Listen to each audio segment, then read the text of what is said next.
Salut chers amis démocrates africains, les amis du monde entier. Bonjour pour ceux qui sont en Amérique du Nord. On peut dire bon après-midi parce que nous sommes quasiment à 13h. Et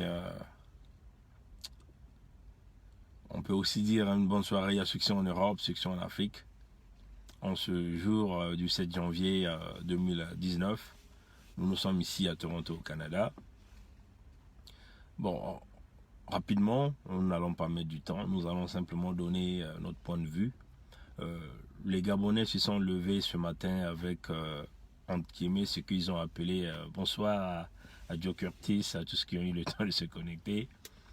Bon, les Gabonais se sont levés ce matin, tous nous avons appris ici au Canada, il était quasiment 1h du matin, donc on peut dire 7h l'heure du Gabon, par RFI, qu'il y avait un coup d'État. Il y a eu des mutins qui ont pris la radio nationale gabonaise. Et le communiqué est passé. Et l'homme à retenir ici, c'est le lieutenant de les forces républicaines, force adjoint de la garde républicaine, Kelly Ondon Obiang. Donc ça, c'est le nom à retenir. Donc vous voyez, après le capitaine Dadis Camara de la Guinée, nous avons aussi un brave fils du Gabon qu'on a appelé ici Kelly Ondon Obiang.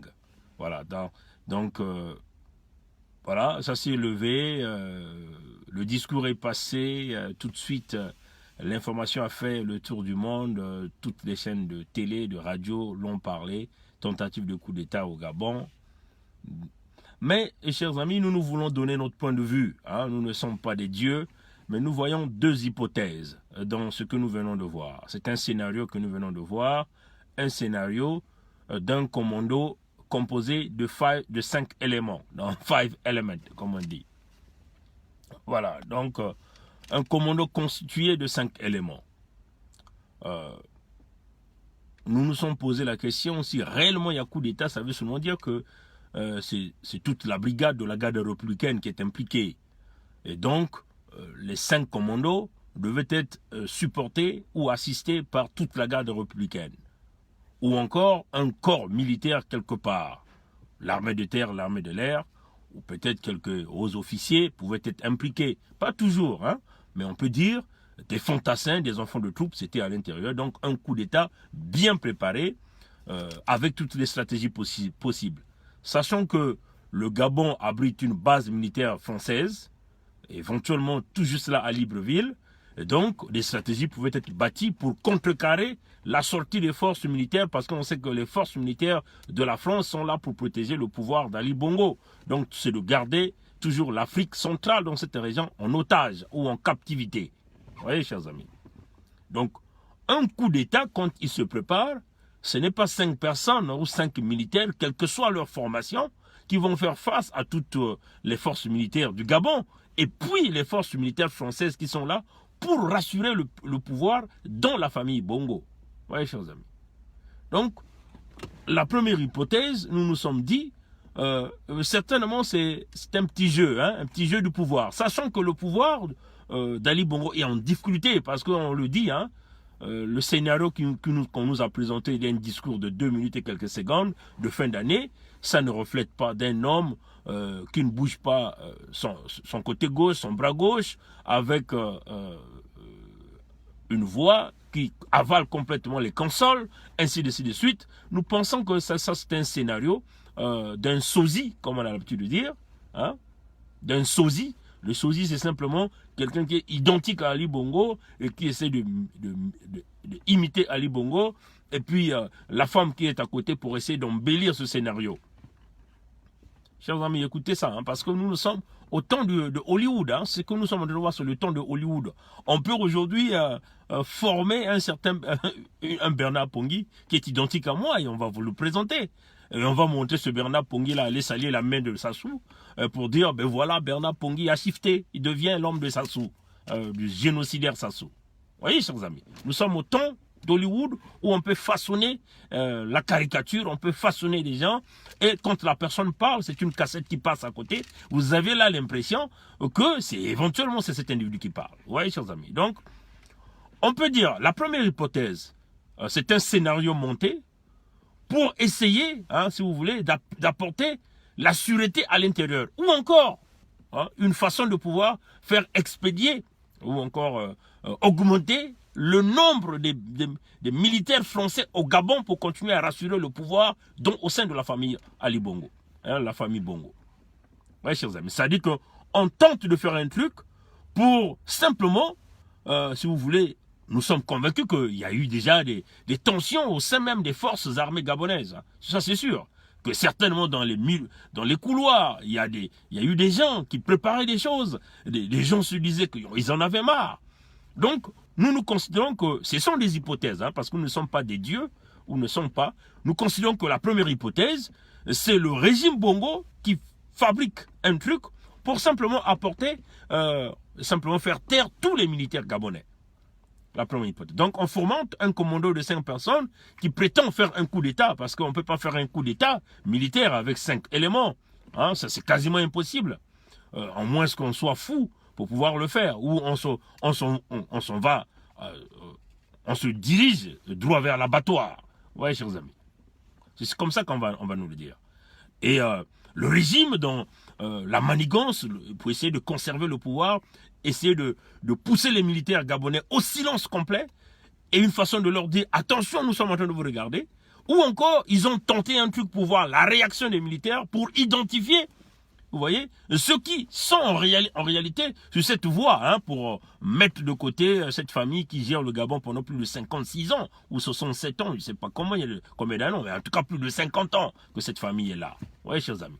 Donc ça, c'est une hypothèse à considérer.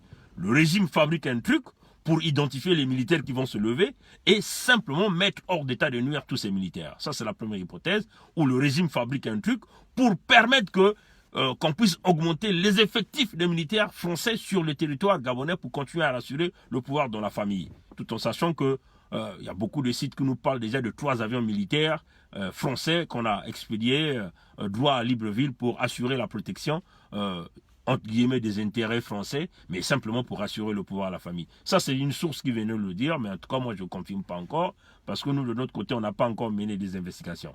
Mais, aujourd'hui encore, d'après ce que les Gabonais nous disent, ils ont vu des militaires français à l'intérieur de Libreville fouiller des taxis, fouiller des gens pour essayer d'identifier le lieutenant qui s'était échappé, le lieutenant qui s'est simplement échangé, un vrai commando, entre guillemets, qui s'est échangé en s'habillant sur les habits d'un employé de la radio. Vous voyez, chers amis, donc d'un civil. Vous voyez, chers amis. Donc, ça, c'est la première hypothèse. Hein. Le régime fourmente le coup pour simplement apporter la quiétude au sein des forces armées et simplement aussi pour essayer d'identifier des éléments qui sont potentiellement capables de venir faire ce coup d'État parce que les gens en ont marre. On dit un Ali Bongo qui n'existe quasiment plus, mais on nous fait croire que c'est l'homme qui continue à exister et la femme qui est française avec quelques relations peut-être marocaines et un truc pareil se pose à côté du gars pour vous dire que c'est vraiment Ali Bongo. Donc, et vous avez vu tout de suite toute la machine diplomatique. La France a dénoncé, l'Union africaine qui est financée par l'Union européenne, donc le syndicat des dictateurs africains, des despotes africains vient de dénoncer, Nkurunziza venait de dénoncer, alors que lui-même il est venu au pouvoir par un coup d'État. Vous voyez que voilà, tout le monde commence à dénoncer ainsi de suite. Donc c'est ce scénario pour rassurer le Gabon. Et ce qui est curieux, hein, ils font le truc après quelques jours l'arrivée de 80 militaires américains sur le territoire gabonais. Ça c'est la première hypothèse. Et nous pensons que la première hypothèse est peut-être la vraie, la meilleure, parce que il faut être un fou pour faire un coup d'État à 5, quasiment impossible. Deuxième hypothèse, on peut dire que ces 5 amis en avaient marre de voir le peuple souffrir. Donc ils se sont simplement dit, nous on va aller à l'abattoir, on va s'engager, et nous savons ce qui va nous arriver, donc ils ont pris le courage, l'engagement d'un militaire formé qui ne pouvait plus voir ce qui est en train d'arriver à son pays. C'est-à-dire que lui, il a un militaire formé, qui a servi, qui s'est engagé devant le drapeau gabonais. Il s'est dit, on en a marre de voir ça. Moi, je prends mes engagements. Il a essayé de contacter pas mal de ses amis. Et ses amis ont dit, bon, nous sommes prêts à mourir pour le drapeau gabonais, pour le peuple gabonais. Ils se sont donc engagés pour aller donc confisquer la radio nationale et faire leur communiqué, tout en sachant qu'ils devaient s'attendre à toute une armée derrière eux. Vous voyez, chers amis. Donc là, RFI parle de 2 assaillants qui ont été assassinés, que le lieutenant Kelly Ondong Obiang a été arrêté, ainsi de suite, la quiétude est revenue dans le pays, ainsi de suite. Vous voyez que, chers amis, donc nous voyons ces 2 hypothèses, des militaires braves qui se sont levés, qui ont pris le courage et de leur engagement pour essayer au moins de porter la voix au point de vue international de ce qui est en train de se passer au Gabon. Malheureusement, en prenant ce courage, ils ont été délaissés par le peuple gabonais. Vous voyez, chers amis, c'est-à-dire des militaires formés qui prennent le courage, mais le peuple gabonais n'a pas su profiter de cette opportunité. Le peuple devait se lever en même temps que ce courageux militaire, et puis éventuellement le peuple devait se mettre dans la rue pour simplement aller récupérer le pouvoir qui est confisqué par une famille, par un système que nous connaissons ici, le système de la France-Afrique. Donc ça fait partie de la première hypothèse. La deuxième, c'est le système Ali Bongo qui fourmente un coup, tout en sachant que quand on nous parle de 2 assaillants tués, ils ne sont pas réellement tués, ils faisaient partie du plan. Le colonel, le lieutenant Kelly Ondong Obiang faisait partie du coup pour simplement essayer d'identifier des militaires récalcitrants qui commençaient déjà à chuchoter dans le couloir ou préparaient déjà un coup ou encore essayer d'augmenter les effectifs militaires français au niveau du Gabon pour continuer à rassurer le pouvoir dans le clan. Donc nous voyons ces 2 hypothèses-là. Hein, nous voyons ces 2 hypothèses. Mais si nous voyons la deuxième, c'est-à-dire des militaires courageux, donc nous disons au peuple gabonais que là, vous avez manqué une opportunité. Si vous voulez réellement faire chuter Ali Bongo, tout de suite que vous avez entendu la nouvelle, puisque dans leur communiqué, ils appelaient le peuple gabonais à prendre, à saisir l'opportunité, puisque ils se sont dit qu'ils étaient du côté du peuple. Donc en ce moment-là, le peuple gabonais devait se saisir de ce soulèvement populaire. On sait qu'il devait y avoir des gens qui vont tomber parce que dommage, c'est le prix à payer. Hein, c'est ça la révolution. Vous voulez la libération va se faire au coup du sang, au coup de sacrifice. Il n'y a jamais eu de développement, il n'y a jamais eu de la réussite, il n'y a jamais eu de développement sans sacrifice. Les sacrifices vont se faire. Et comme nous le savons, les sacrifices avec les despotes africains qui sont habitués à sucer le sang, mais éventuellement il y aura du sang qui va couler. Ça c'est le prix à payer. Vous voyez, chers amis. Donc nous avons pensé que c'était les 2 hypothèses et nous avons pensé faire notre petit direct rapidement pour éclairer le monde entier. Qu'on en veuille ou pas, il n'est pas toujours trop tard, parce qu'il faut le dire que les militaires gabonais le savent. Hein. Si ceux-là sont réellement de la garde républicaine, ils savent en réalité la véritable vérité de ce qu'on nous présente ici, ce maquillage dans l'état de santé de Ali Bongo, ainsi de suite. Donc on le dit encore, le peuple bantou est trop humain, comme on dit. Hein. Nous avons trop peur. Voilà pourquoi on s'amuse avec nous, on nous prend, on nous mélange, parce qu'on sait que nous nous arrêtons seulement à la parole. Nous n'allons pas aux actes. Les actes ici, c'est l'engagement national, c'est le rassemblement. Le rassemblement veut dire le peuple est uni comme un pour aller chercher son pouvoir et pour aller chercher sa souveraineté. Parce que ici, la démocratie, c'est le pouvoir du peuple par le peuple. On ne peut pas ici dire ici que aujourd'hui la souveraineté appartient à un despote, appartient à un président qui est 2 fois élu à moins de 20%, mais qui lui-même qui se donne le suffrage universel de plus de 80%, donc des scores astronomiques dans une élection. Vous voyez, chers amis. Donc on le dit, si nous considérons que la deuxième hypothèse était juste, donc on peut dire que il faut féliciter un fils d'Afrique qui en avait marre et qui s'est simplement engagé et qui s'est sacrifié au nom du peuple. Donc, il va donc faire partie des héros africains que nous connaissons, comme d'ailleurs le capitaine Dadis Camara de la Guinée, comme aussi, on peut aussi considérer que le lieutenant Kelly Ondong Obiang fait partie aussi des enfants d'Afrique, au même titre que les Lumumba, au même titre que les Thomas Sankara, ainsi de suite, parce que nous faisons face à un système vicieux qui pille l'Afrique. Et vous voyez que la première nation à condamner, c'est la France, avec tout le pillage qu'ils font. Un pays de moins de 2 millions. Les gens vivent dans la pauvreté totale. Ils sont incapables d'injecter même les 0,0 quelques % dans l'état des populations. Vous voyez que les gens là, ils sont méchants. Ils sont très méchants. Voilà pourquoi nous aussi, nous devons s'armer de l'armature du guerrier pour simplement chasser les imposteurs et les chasser d'une manière dynamique. Mais il faut que ça soit une solidarité. Vous allez voir que dans tous ces pays africains, vous avez vu que la présidente Valérie, c'est pas quoi, la présidente de la CEMAC, venait de condamner. Tous, ils vont toujours condamner. Tous, ils vont toujours condamner parce qu'ils savent que, d'une manière démocratique, les peuples ne vont jamais s'en sortir.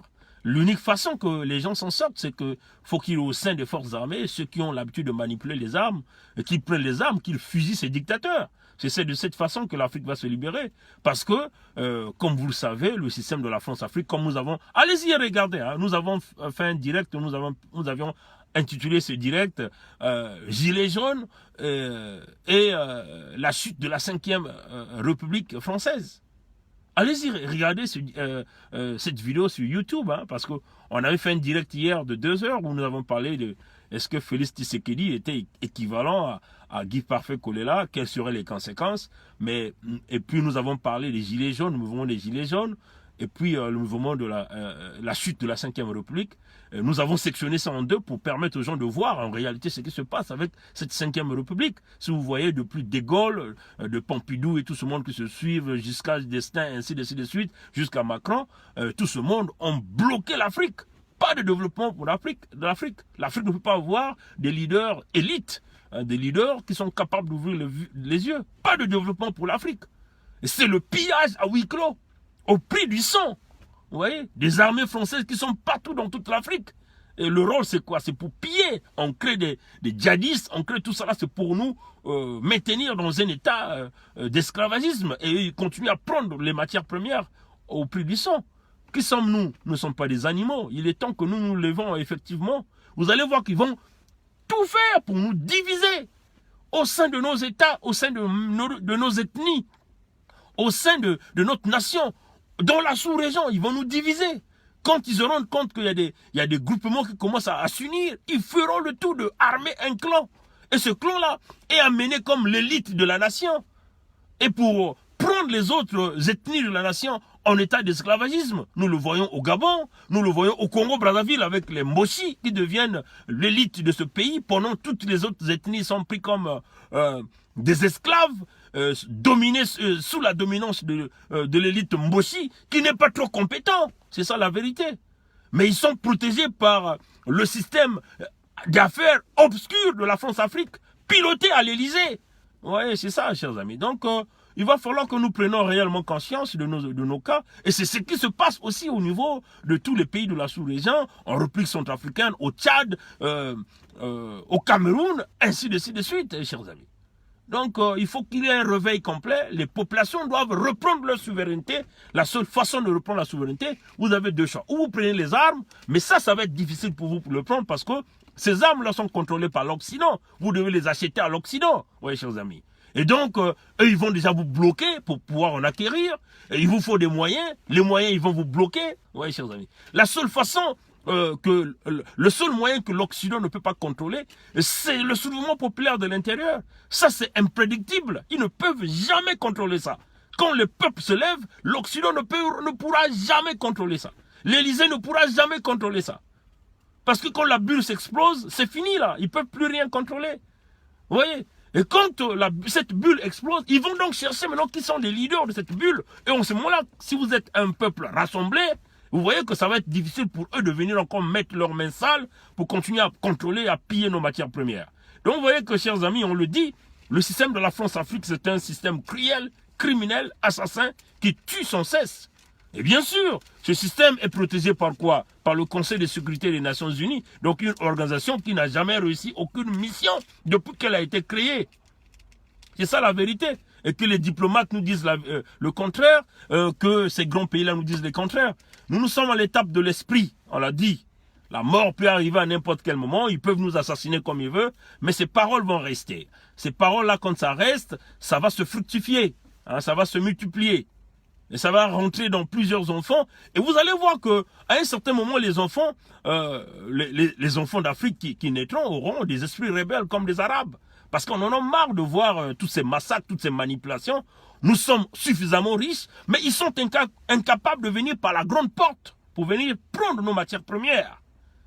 Et pourtant, les portes sont grandement ouvertes. Nous voyons mal les pays africains qui détiennent de la richesse, qui vont dire non aux actionnaires. Et ceux-là qui peuvent venir mettre au moins un peu construire un petit hôpital, des petites écoles, nous aider dans les formations. Et en ce moment-là, les nôtres vont maintenant piquer, comme on dit, prendre la machine en marche pour essayer de transmettre la connaissance aux autres. Éventuellement, essayer aussi de transformer une partie de nos matières premières sur nos territoires pour que ça puisse nous aider.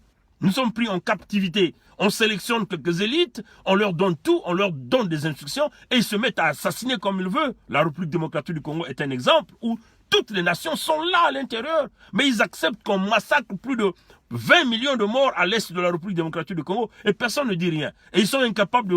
Ils se viennent encore pour prendre un enfant de la République démocratique du Congo pour lui faire sembler de donner le prix Nobel de la paix. On s'en fout de tout ça. Nous voulons la paix. Venez par la grande porte, venez prendre ces matières premières-là par la grande porte. Si vous avez des couilles, c'est ça la réalité. Alors, nous ne sommes pas des animaux. Nous avons un esprit, nous pouvons réfléchir, nous avons des yeux pour voir et nous comprenons aujourd'hui qui êtes-vous. Vous êtes une bande de criminels en cravate qui sont à la recherche d'argent. Mais écoutez, ayez un peu la dignité, le sens d'humaniste, c'est-à-dire donnez un peu de ce que vous avez.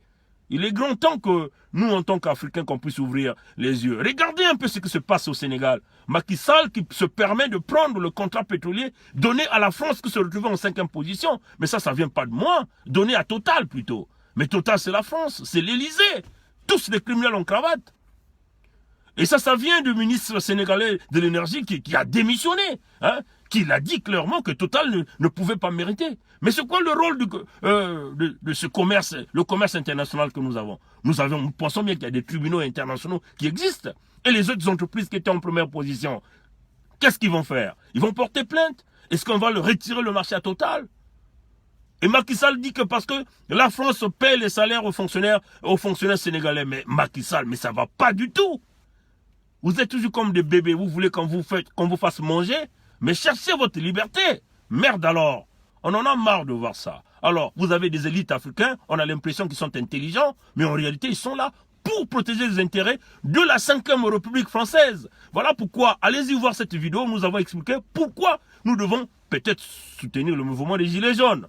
Parce que si la 5e République coule, tous les dictateurs africains partiront peut-être avec la 5e République. Et peut-être ça sera l'ouverture de l'Afrique. Mais ça va dépendre de nous-mêmes les Africains. Les cieux ne vont pas s'ouvrir. Hein. Il n'y a pas un Jésus là qui va ouvrir les cieux pour venir vous sauver.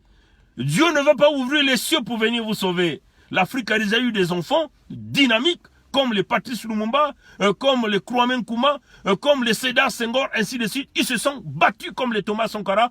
Mais la finalité, c'est quoi? Nombreux parmi eux ont été assassinés. Mais parce qu'il y a eu trahison parmi nous, les enfants d'Afrique. Si nous pouvons être des enfants d'Afrique rassemblés, il doit y avoir une protection. Et en ce moment-là, ça ne va pas être facile pour eux de venir prendre cet argent. Kadhafi a été assassiné. Et aucun enfant d'Afrique ne s'est levé pour essayer au moins de défendre Kadhafi. Aujourd'hui, nous connaissons le désastre qu'ils ont causé. Il est temps que ces diplomates-là qui nous parlent de la diplomatie à 2 vitesses, qui pensent être plus intelligents que nous, il est temps qu'ils se ressaisissent.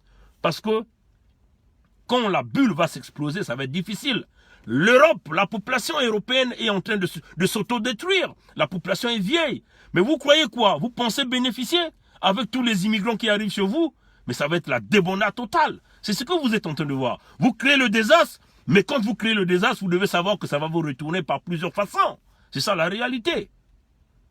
Alors, on le dit encore aux enfants d'Afrique qui complotent contre l'Afrique, mais ils vont avoir cette malédiction. Le cas de Kagame, c'est inacceptable que le Kagame, ça c'était pas la vision de Kwame Nkrumah, la vision de tous ces fils d'Afrique qui se sont battus. C'est-à-dire que tu combats les enfants d'Afrique, tu détruis, tu tues les enfants d'Afrique parce que tu veux qu'on vienne construire chez toi.